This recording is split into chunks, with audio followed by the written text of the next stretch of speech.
Welcome back, gamers, to another deep dive into retro racing gems. Today, we're firing up the engines on Lotus Challenge for the GameCube, a 2003 title that promised high-octane thrills with a fleet of iconic Lotus cars. Released during the heyday of the 6th generation consoles, this game came out swinging with a license from the legendary British automaker, blending arcade-style racing with quirky challenges. But here in 2025, with hyper-realistic sims dominating our screens, does the game still hold the road? Let's break it down seriously, with a dash of fun, because who doesn't love reminiscing about games that made us yell at our TVs back in the old days? First off, let's talk about its core gameplay. Lotus Challenge isn't your standard lap-after-lap racer. Sure, you've got championship modes where you climb the ranks in sleek Lotus models like the Esprit or Elise, tearing through tracks inspired by real-world locations, from twisty European roads to urban circuits. But the real hook is the challenge part. Think stunt driving, precision parking, or even acting as a movie stunt driver in scripted scenarios. It's like if Gran Turismo decided to crash a party with Burnout's Wild Side. The controls are responsive and forgiving, with a solid sense of speed at 60 frames per second, which was buttery smooth back then. And each car handles distinctly. Lighter models zip like caffeinated squirrels, while heavier ones demand more finesse.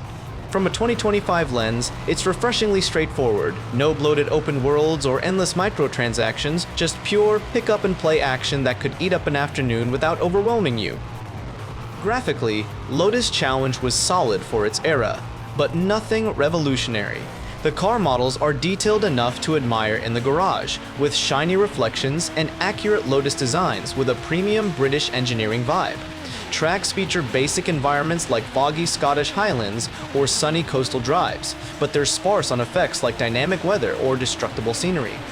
Compared to contemporaries like Gran Turismo 3, which boasted photorealistic cars and massive garages, Lotus feels a bit bare bones.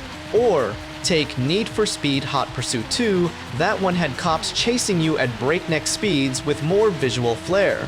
Burnout 2 brought the chaos with crashes that looked like fireworks shows. Lotus aimed for style over spectacle, and it shows. Elegant but not explosive visuals. Fast forward to modern racers, and it's like comparing a flip phone to a smartphone. In 2025, we've got Forza Horizon 5 turning Mexico into a vibrant festival of speed, with hundreds of cars, stunning ray-traced graphics, and online events that feel alive. Gran Turismo 7 pushes simulation to absurd levels, weather that affects tire grip, AI that learns your habits, and visuals so crisp you can count the rivets on a Ferrari. Lotus Challenge, by contrast, looks pixelated and dated on modern TVs, even upscaled via emulation or modded. The sound design is functional. Engine roars are throaty, tires screech satisfyingly, but lacks the immersive audio layers of today's games, like the Crew Motorfest's bumping soundtracks or Forza's haptic feedback that makes you feel every bump. Yet, here's the fun twist. In an age of bloated 100GB installs and always online requirements, Lotus's simplicity is a breath of fresh air. Pop in the disc and you're racing in seconds. No updates or servers issues here. All said, from a 2025 perspective, Lotus Challenge is a charming relic worth dusting off for nostalgia, or if you're a Lotus fanatic.